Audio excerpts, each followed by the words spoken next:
All right, let's go. So this project begins with me realizing that I don't actually have enough 3/4 inch oak veneer plywood. So I'm sanding up some rough 1/2 inch plywood, which I'm then going to glue on to a piece of 1/4 inch oak veneer plywood and make my own faux 3/4 inch plywood. As you can see, I have my helpers here giving me a hand with all the glue, sanding, and smacking everything in place so it stays together. With that piece glued up, everything now can be cut to its final length and width. A full cut list can be found on my website, diybuilds.ca, for absolutely free.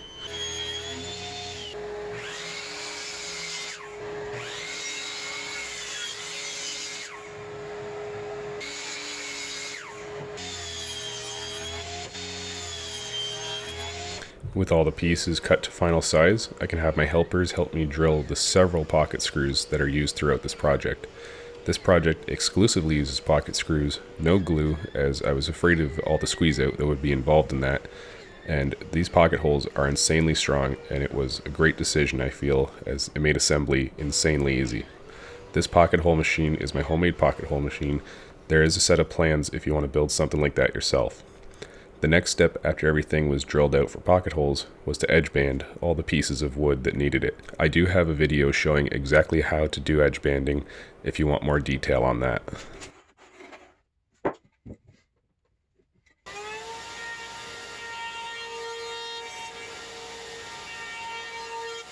This piece of plywood is for the side that will hold the shelves up to the main body of the unit. I need to mark out the top and bottom distances, and using my homemade protractor, trace out exactly where the arc is going to be. This distance of this arc is laid out on the prints, so I just cut that piece of scrap to that length and then laid it out from there. Along this line, I use the utility knife to score through the upper veneer as to reduce chip out when cutting it out with the jigsaw.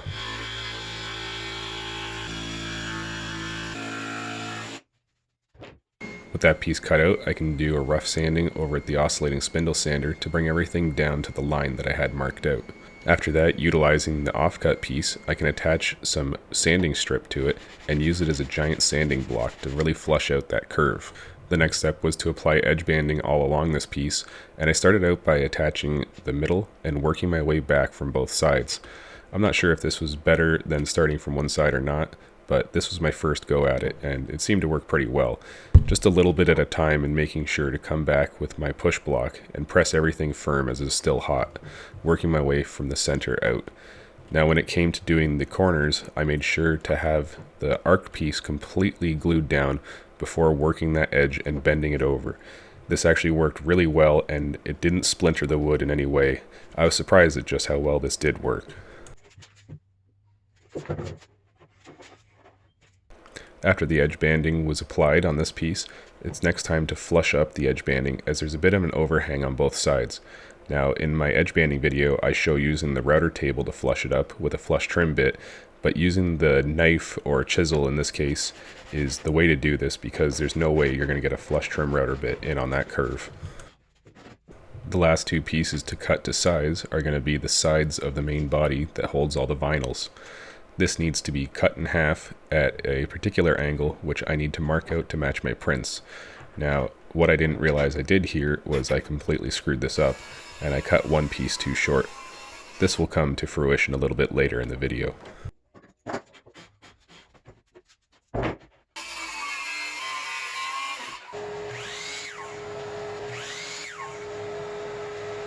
Because the arcs match on all three pieces, I just used the first piece I've already done, lay out on top, and trace it out.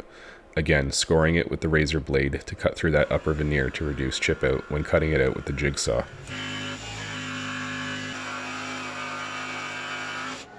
After that's done being cut out, everything needs to be sanded flush, and then everything gets edge banded on the top and front. The back and bottom doesn't need edge banding.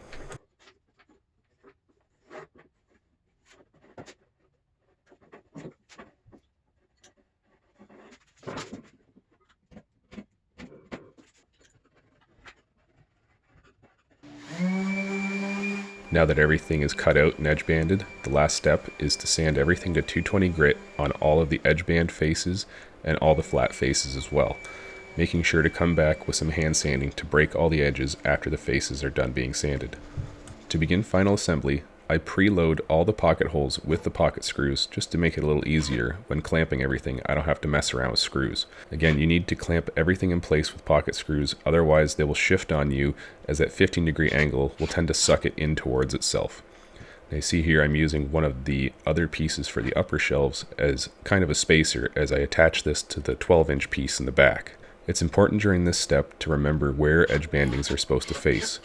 As you can see, all the pieces underneath and to the back don't have edge banding, so the ones on top need to be the nice finished edge. That small piece of plywood that I'm using as a spacer is actually the center divider, so it's a perfect spacer to use as that's the exact height that everything needs to line up to. So now that that's attached, I have to take it off because I realized I can't get my drill in there to attach the pocket screws to the back piece. So I take that off, get the back piece, lay it out, and attach that all to itself.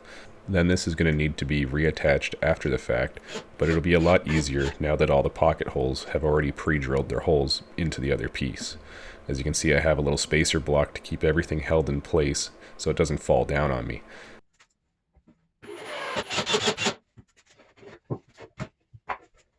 So the next step is to lay out the center marks of where the center divider is going to be, so I know where I can put in a bunch of brad nails and screws from underneath. Again, no glue involved, everything is held in place with 1¼ inch brad nails, but on the bottom side I come back later with some 2-inch screws to make it super secure. This process was repeated and identical for both sets of vinyl shelves. Now I can lay out the sets of vinyl shelves exactly where they need to go using that kick plate on the bottom as a spacer and reference. Then all the pocket screws are drilled down in place using a clamp along the way to make sure everything doesn't shift, and the same thing is done for the top as well.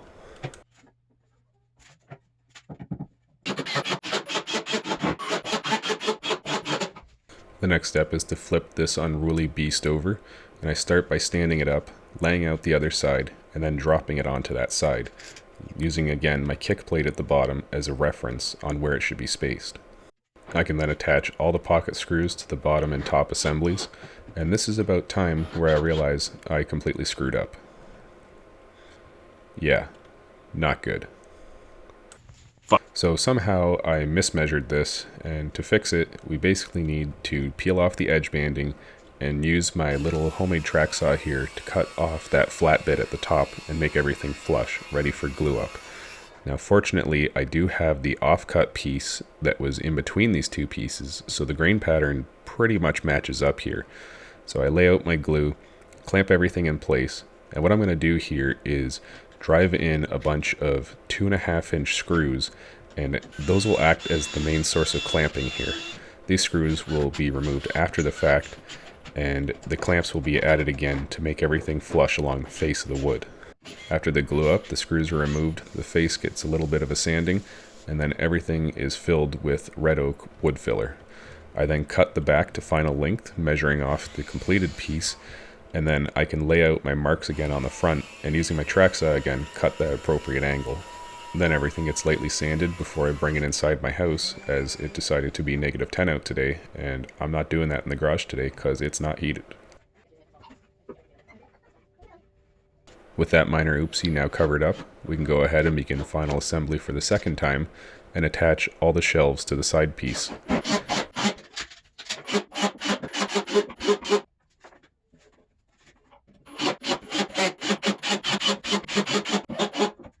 Then we'll begin working on the lower kick plate. As you see, I have a couple spacers here, spaced at about 1¼ inch back from the front.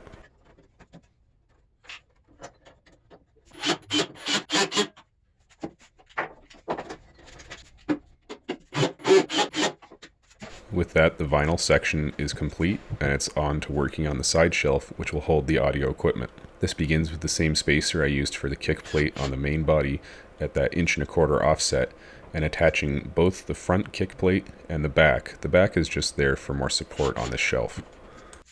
Now I can begin work on installing the lower shelf. Now I'm not going to attach the front kick plate or the back to this shelf. I'm just going to attach the shelf to the side of the unit, as I will attach those kick plates to the shelf later. Now I can begin installing the 4 different shelves. The top shelf gets a 3/4 inch offset before it's mounted. Again, everything needs to use clamps when drilling in the pocket screws here, and the use of spacers is critical here, as they're going to come in real handy when I go to install this on the main body of the vinyl stand.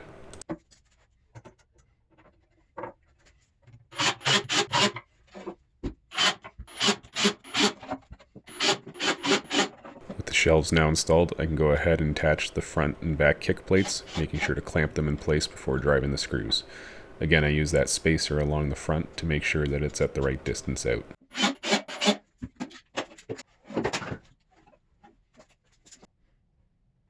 With both sections complete, I can wrestle them into place, laying out the shelf on top, as I'm going to be driving the pocket screws down into the main body, and this is kind of the best working position. Again, everything gets clamped, and a use of spacers here is critical to make sure that everything is in the same plane.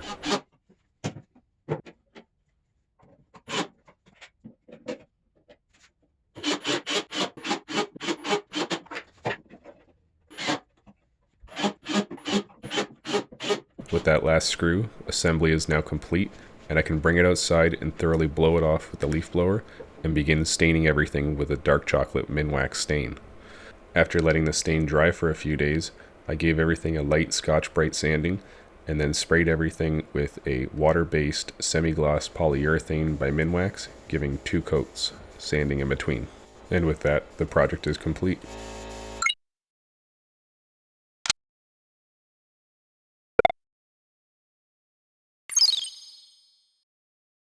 This is gonna f up my hair.